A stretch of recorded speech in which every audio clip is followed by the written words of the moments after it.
Sige, magandang araw sa inyong lahat. Tayo ngayon ay dadako na sa pagtalakay sa mga mahalagang kaisipan, sa mga piling kabanata na pauna ko nang pinabasa sa inyo.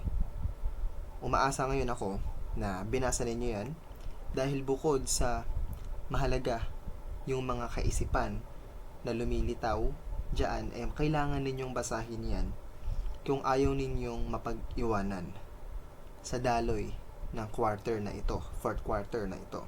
Kaya sige, tulad lamang din ng mga nakaraang video lesson, direkta na tayo sa mismong pagtalakay.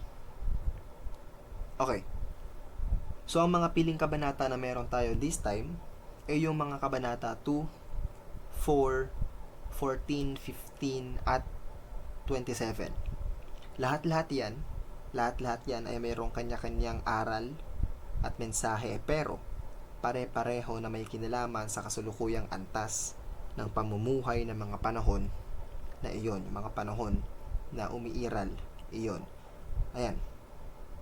So makikita natin dito yung ilan sa mga mahalagang kaisipan na lumulutang sa 5 kabanata na ito.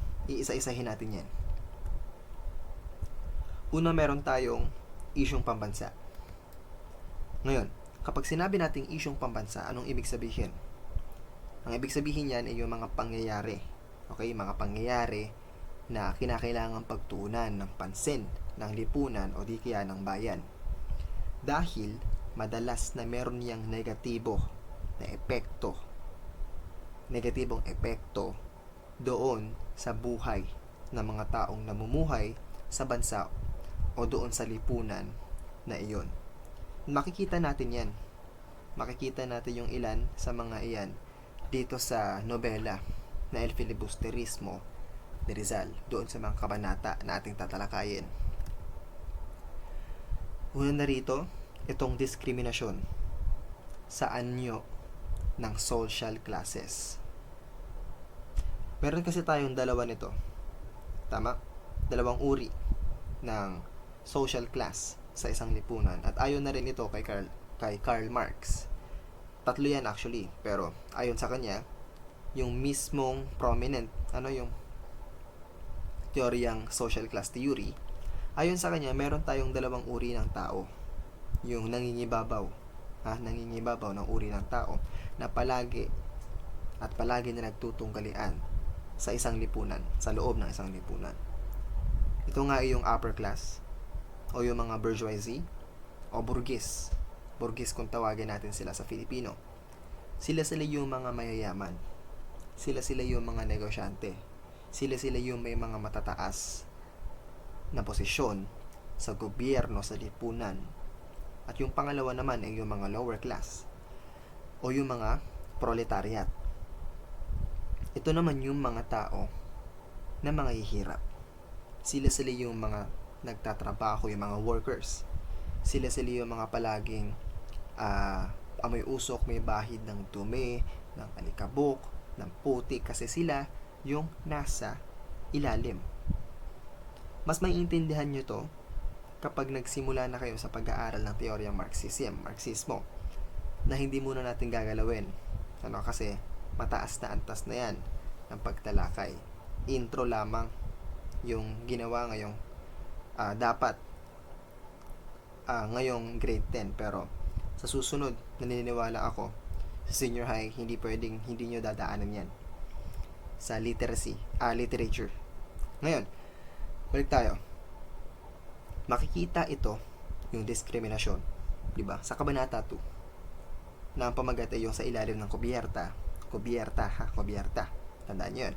Magamat sige, issue iyan na halos napakahirap na maiwasan.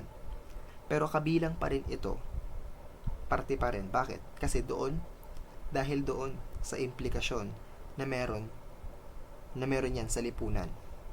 Lalo na kung ang namamahala sa bayan ay yung mga taong walang intensyon na palaguin o di kaya naman ay tulungan at least na iangat yung buhay ng mga taong nasa ilalim. Masasabi rin natin talaga na mahusay yung naging pagpapakita ni Rizal ng sitwasyon na iyan. Bakit? Kasi ano bang simbolismo yung ginamit niya para ron? Yung pagpapakita ng dalawang social class. Yung itaas sa kailalim na bahagi ng kubyerta o yung ship na sinasakyan nila. Tama? At doon natin makikita yung contrast ng way of living. Sunod, bukod doon, meron din tayong pagtalakay sa karapatang pantao, human rights, lalo't higit na sa karapatan ng mga mahihirap na tila nagiging hindi na nag-i-exist, di ba? Non-existent na dahil nga sa mapang-ape na paraan ng pamumuno nitong mga nasa katungkulan. Ngayon, saan yan makikita? Mababalikan po natin yan sa Kabanata 4 na mayroong pamagat na si Cabezang Tales. Ngayon, ito si Cabezang Tales, malungkot yung sinapit ng tao na to, lalo na ng kanyang pamilya. Pinapakita rin dito kasi yung walang pagpapahalaga ng mga mamamayan sa karapatan ng mga mahihirap kapag napansin nilang merong pakinabang sila na pwedeng mahablot sa isang bagay. Nasa sitwasyon na ito ay sa sitwasyon ni Cabezang Tales, yung lupa. 'Di ba? Yung lupang nakatiwangwang ng dati na sa dugo, pawis at puhay, babalikan natin yan mamaya, dugo, pawis at puhay ng pamilya ni Cabezang Tales ay napaganda. 'Di ba? Naging malinis yung lupa. Napakinabangan ng husto yung lupa, kumita sila ng pera ron. Nung kumita na sila, ano nangyari? Biglang nagsulputan itong mga praile, itong mga Kastilang pari, at biglang naglabas ng claim na amin yang lupa na yan amin yung lupa na yan kasi sakop pa rin yan ng aming teritoryo, ng lupa na pagmamayari namin. Bagay na tinalakay rin ni Cabezang Tales sa kabanata na yan. Binanggit niya na bakit tila tayo na mga katutubo sa ating bayan pa yung nagiging dayuhan sa mismong bansa natin. Bakit? Kasi itong mga hindi naman Pilipino ay nang aangkin ng lupa na hindi naman nila originally lupa, hindi naman originally sa kanila yon. Diyan ngayon nag-alab yung damdamin nitong si Cabezang Tales at nagdesisyon na lumaban ng patas sa mga praile para sa karapatan ng lupa na pinagbuhusan nila ng lahat-lahat. Bagay, 'di ba? Nahahantong ngayon sa isa pang problema na makikita rin natin sa mismong kabanata na yun, sa Kabanata 4. At ito nga yung epekto ng kahirapan at pang-aabuso sa edukasyon. Balikan muna natin. Ano ba yung layon ni Cabezang Tales sa pagsusumikap niyang palaguin yung kanilang lupa at kumita ng pera? Ano bang goal niya? Yun ay yung mapag-aral itong natitirang dalawa niyang anak na si Tano at si Huli. Naniniwala kasi itong si Cabezang Tales sa kahalagahan, importansya ng edukasyon, at yun talaga yung kanyang kagustuhan. Ang makapag-ipon ng pera at pag-aralin sa paaralan itong mga anak niya. Bagay na hindi niya magagawa pa kailanman, hindi niya na yun kailanman magagawa. Dahil kinailangan niyang waldasin halos lahat ng kanyang naipong pera para sa pagbabayad ng abogado at gastusin sa lahat-lahat ng kailangan para lang madepensahan yung kanyang lupa. Bagay na nakakalungkot dahil sa mga panahon na ito hindi sapat talaga yung meron ka lang motivasyon, drive, pagnanais na makapag-aral, na makapasok sa paaralan. Kapag wala kang sapat, mataas na posisyon sa buhay, tungkulin sa lipunan at pera, mahirap at malabo na magawa mong makapasok sa paaralan noong mga panahon na iyan. Even now, actually. Kahit accessible na, 'di ba? Accessible na, free education, pero mahirap pa rin. Hindi sa lahat ng pagkakataon talagang na gagawa ng mga bata na mag-focus 100% dahil sa kakulangan ng pondo, financial problems. So ito yung ilan sa mga mahalagang kaisipan na lumulutang sa bahagi ng isyong pambansa. Bukod dito, ano pa?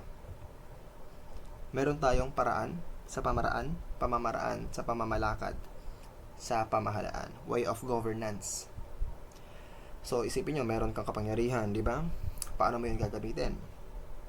Sa isang patas, fair, and just, at mabuti na paraan, o sa walang hiya at talagang mapang-abuso at mapang-api na paraan. Sa palagay ko naman, alam na natin kung paano yan gumagana at umiiral. So nobelang ito ni Rizal. Tama, meron tayo sa mismong pang-aabuso ng mga nasa kapangyarihan. Ayan, nabanggit ko na rin to, pero pag-isahin na lang natin. Okay, so paano? Sa paanong paraan naging hindi patas ba sa harap ng batas itong mga praile, yung mga nangaabuso ng gagahaman, ng gagarapal dito kay Kabesang Tales? Kasi kahit yung batas, mismong batas na umiiral ng mga panahon na yun, sinasabi na hindi pwede yung kanilang ginagawa. Pero sa paanong paraan sila nakalusot? Kasi nanalo sila eh. Paano sila nakalusot? Siga yung mismong batas na nagsasabi na hindi tama yun. Kasi takot ang mga eskribano at hukom sa korporasyon ng mga praile. So imagine, merong mas mataas, mas may leverage ang simbahan kaysa sa mismong batas sa panahon na ito. Takot sila kasi malakas yung kapangyarihan at impluwensya ng mga pare, kaya kayang-kaya silang patalsikin, pagtatanggalin dun sa kanilang mga katungkulan, doon sa kanilang mga trabaho, kung hindi nila dadayain yung husga nila ron sa kaso ni Kabesang Tales. Wala naman kasing katibayan, walang pruweba na naipakita yung mga praile, pero dahil nga mas malaki, dahil nga mas malakas, mas malaking entity sila kumpara sa iisang tao na si Kabesang Tales, natalo siya. Unfair, di ba? Ano pa? Makikita rin natin yung mga ideya na ito sa pagmamahal sa pamilya at maging na rin sa kapwa-tao. Sa paanong paraan? Sa mga bagay, ito na, babalikan na natin, sa mga bagay na ginawa ng pamilya ni Kabesang Tales sa kanilang lupa na pinalago. Bakit? Kasi tandaan, bukod sa dugo at pawis, bukod doon sa dalawang yon, literal na nag-alay yung kanyang asawa at panganay na anak ng kanilang buhay para sa kanilang lupa. Natatandaan? Sana binasa ninyo kasi sa Kabanata 4, pagbabalik tanaw sa buhay sa pagbabalik tanaw sa buhay ni Kabesang Tales, doon sa narration part, pinakita ron yung kinahantungan ng kanyang asawa, namatay, namayapa. Bakit? Dahil sa malubhang sakit. Direkta yon na mayroong kinalaman sa kanilang lupa, dahil sa pagod at talagang kayod ay nagkasakit siya at binawian ng buhay, na matapos naman yung ilan lang din panahon ay ganun din yung naging kinahinatnan ng kanyang panganay na anak na babae. Siya ay namayapa rin sa parehong paraan, kaya hindi na mahirap isipin kung bakit todo kayod itong si Kabesang Tales para sa magandang kinabukasan ng kanyang mga anak. Bukod doon, ano pa? Nakikita natin yung mismong sakripisyo naman ng bunso niyang anak na si Huli, na siyang tatalakayin din natin sa susunod na linggo. Ngayon, balik tayo. Kahit hindi niya na alam kung ano yung dapat at kailangan niyang gawin, nababalisa na siya sa kabila ng lahat ng yon, sa kabila ng lahat ng pressure na yon ay nakuha pa rin niya yung lakas ng loob na sige, ibebenta ko lahat ng pagmamayari ko, maliban lang sa isang bagay na hindi niya na kayang bitawan. Ibebenta ko lahat ng kaya kong ibenta. Sige, magtatrabaho ako, ikayod ulit, para lang mabawi ko yung aking ama na dinakip, kinidnap ng mga tulisan. Kasi di ba nadakip yung kanyang nadakip si Cabezang Tales habang binabantayan niya yung kanilang lupa sa mga nagbabalak na umangkin. Di ba?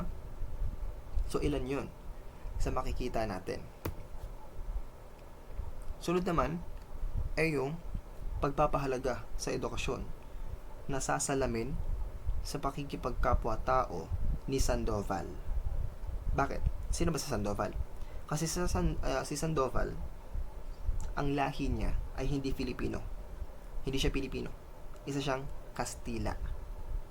Pero kahit na ganun, kahit na alam niyang mismo na ilan sa mga parehong lahi niya, mga Kastila, ay tutol sa kagustuhan ng grupo ng mga mag-aaral para sa isang akademya sa wikang Kastila, buong puso pa rin niya ito na sinuportahan niya pa rin.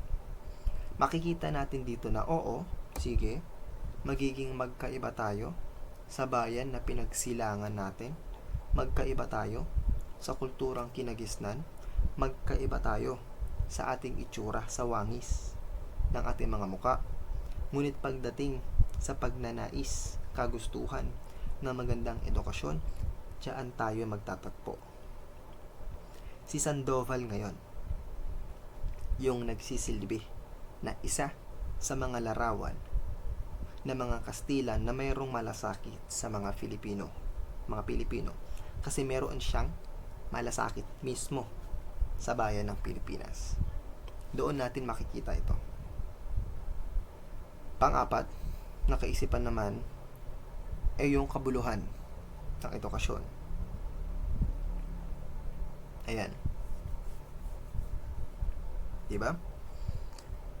Sa malawak na perspektiba, totoo naman na in a general view, maganda yung implikasyon ng isinusulong ng mga kabataang mag-aaral sa pagkakaroon, di ba, ng akademya sa wikang Kastila, pagtuturo ng wikang Kastila.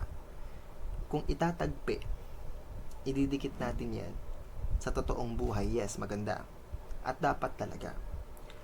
Pero kung sisipatin natin uli itong naging debate ni na Simon at Basilio tungkol sa issue na yan, may ilang anggulo tayong pwede pang makita. Kasi bakit nga naman wikang Kastila? Diba? Bakit wikang Kastila at hindi wikang Katutubo? Ayun yung naging argumento ni Simon. Diba? So makikita natin ngayon na oo nga, nasa tama yung pagnanais, nasa tama yung kanilang puso, pero nasa tama ba ang pag-atake sa solusyon na dapat gawin? Maikukumpara kasi natin yan, maikukumpara natin yung ideya na yan sa totoong buhay, lalong-lalo na sa edukasyon sa Pilipinas. Diba? Sige, nasa tama na yung pagsipat sa problema, pagtingin sa problema. Maganda na nakikita natin ang problema sa edukasyon. Kasi marami, di ba? Yung literacy at reading comprehension, sobrang mababa sa pang-global na standard. Ang numeracy, number literacy, tiyak na mababa rin kung titignan yung mga international assessment tests sa iba't ibang bansa sa buong mundo. Nasaan yung ranking natin? Nasa pinakailalim na halos.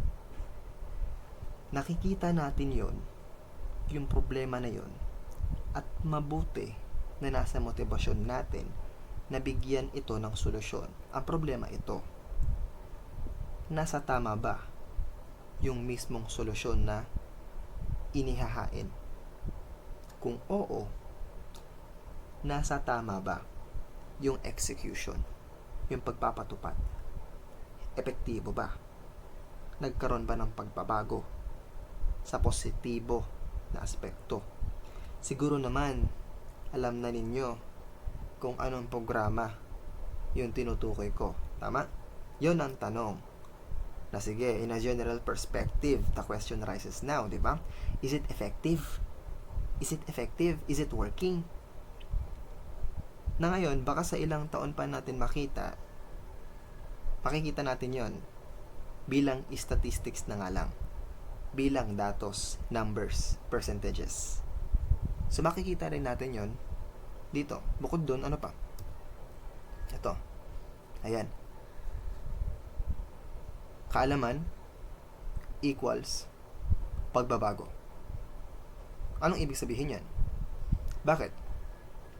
Bakit kaya na tutol itong mga praile sa isinusulong na akademya ng kabataan? Ito. Balikan natin. Yung nakikita nyo na yan. Balikan natin yung CP na linya na yan. Kung matatandaan nyo pa, tinalaki din natin yan noong unang linggo ng pagdating ko bilang ST. Diba? Yung sa pag anekdota, pati na rin ng paggawa ng comic strip. Sinasabi dito, ang kamangmangan ay kaalipinan, slave, pagiging alipin, sapagkat kung ano ang isip ay ganoon ang tao, direktang reflection. Taong walang sariling isip, opinion, ay taong walang pagkatao. Ang bulag na tagasunod sa isip ng iba ay parang hayop na susunod-sunod sa tali. Ngayon ito, ang dahilan kung bakit tutol itong mga pare sa pagtuturo ng kaalaman sa mga katutubo ng kanilang wika ay ano? Kasi nababahala sila. Nababahala sila na kapag sa pagkakataon na maging maalam na itong mga taong ito na nasa ilalim ng kanilang complete control, tataas yung tsansa na sila ay magising sa katotohanan at humiling ng pagbabago.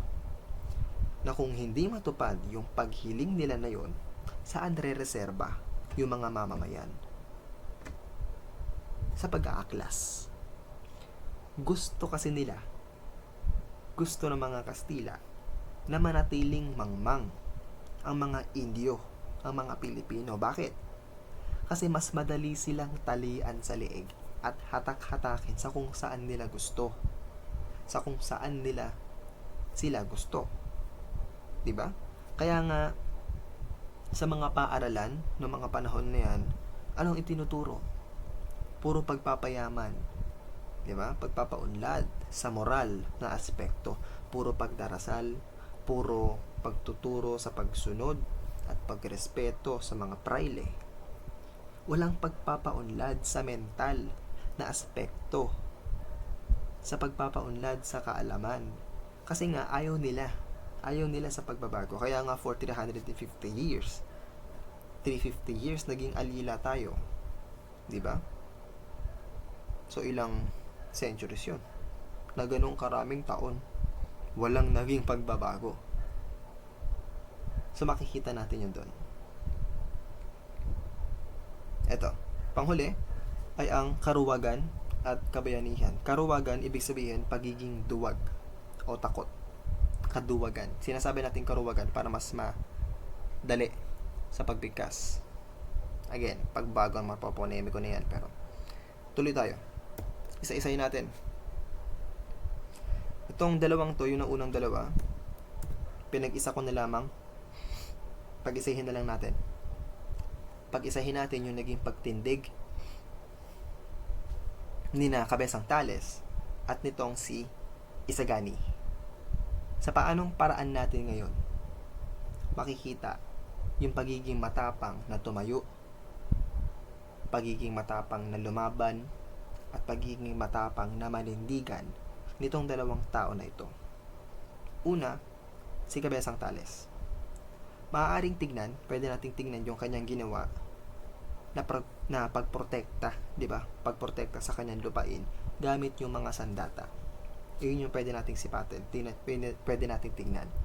Bakit? Kasi sinubukan niyang lumaban ng patas, tama, sa umpisa. Ang problema, gahaman kung gahaman, sakim kung sakim ang mga praile. dinuga itong matanda. Mula ron ay talagang nagdesisyon na siya na sige, sa sariling kamay ko na gagawin ang pagprotekta sa aking lupain na pilit inaagaw ng mga dayuhan. Nakikita yung simbolismo ron. Bukod dito, makikita naman natin yung hindi matitibag, di ba? Na paninindigan ng binata na si Isagani tungkol sa edukasyon at maling pamamalakad ng pamahalaan sa bansa. Nakita natin yan una sa naging unang pagtatagpo nila ni Simon sa kubierta. Bukod doon sa naging argumento rin nila ni Ginoong Pasta, 'di ba? Yung hindi pumayag, at ng pari na si Padre Fernandez na inimbatahan siya. Hindi siya natakot. Hindi siya natakot ilahad ng tapat at direkta yung kanyang saloobin. Walang filter. Walang filter, at sa lahat ng encounter na yon, sino ang lumalabas na nasa tama? Itong si Isagani. Kasi ganun na lamang yung kanyang paninindigan. And lastly, huling kaisipan ay ang naging tindig nitong si Ginoong Pasta. Bakit? Kasi isinasawalang bahala. Binabaliwala na lang niya yung kagustuhan nitong Nina Isagani na mga grupo ng mga mag-aaral. Sinasabi niya na hayaan ninyo na ang gobyerno ang magbigay ng solusyon sa nakikita ninyong issue na yan. Kung makita nila na kailangan matutuhan ng mga Pilipino ang wikang Kastila, aba edi sila ang magpapatupad ng akademya. Panalo kayo. Win-win situation. Di ba? Ang katauhan kasi ni Ginoong Pasta ay sumunod lang sa daloy ng ilog at hayaan na dalhin siya nito sa kung saan siya dadalhin nun. Play safe tong si Ginoong Pasta. Wala siyang ibang ginawa sa buong buhay niya kundi ang sumunod lang sa kagustuhan ng pamahalaan at mamuhay ng mapayapa. Ngayon, hindi niya naman totally hindi sinasang-ayunan yung kagustuhan ng mga mag-aaral. Talagang ayaw niya lang manghimasok dahil alam niya yung consequences ng bagay na yon. Ganun na rin si Padre Fernandez. Alam nila pareho kung anong kahihinatnan ng binata na ito. Self-preservation, kumbaga. Ililigtas ko sarili ko. So, anong naging tindig niya? Hindi siya pumayag na tulungan itong sina Isagani. Nagpakita siya ng submission sa mananakop. Kasama siya, basically, sa mga taong gusto na manatiling sakop ng mga Kastila ang Pilipinas. Siya ay nagpakita ng karuwagan. At doon po nagtatapos ang ating talakayan, pagtalakay sa mga importante, mahalaga na mga kaisipan para sa mga kabanata 2, 4, 14, 15, at 27. Ngayon, kung may mga katanungan, paglilinaw, malaya po kayong makapagbibigay ng tanong sa ating GC o di kaya naman sa PM. Dahil, syempre, hindi naman to live. Diba? Pinapanood yun lang to. Nagagawin natin. Kaya, yun lamang po ang para sa session na ito. Nawa ay may natutuhan. Nawa ay umabot talaga kayo rito mula 0 seconds hanggang ngayon. Yun lamang po. Maraming salamat sa pakikinig.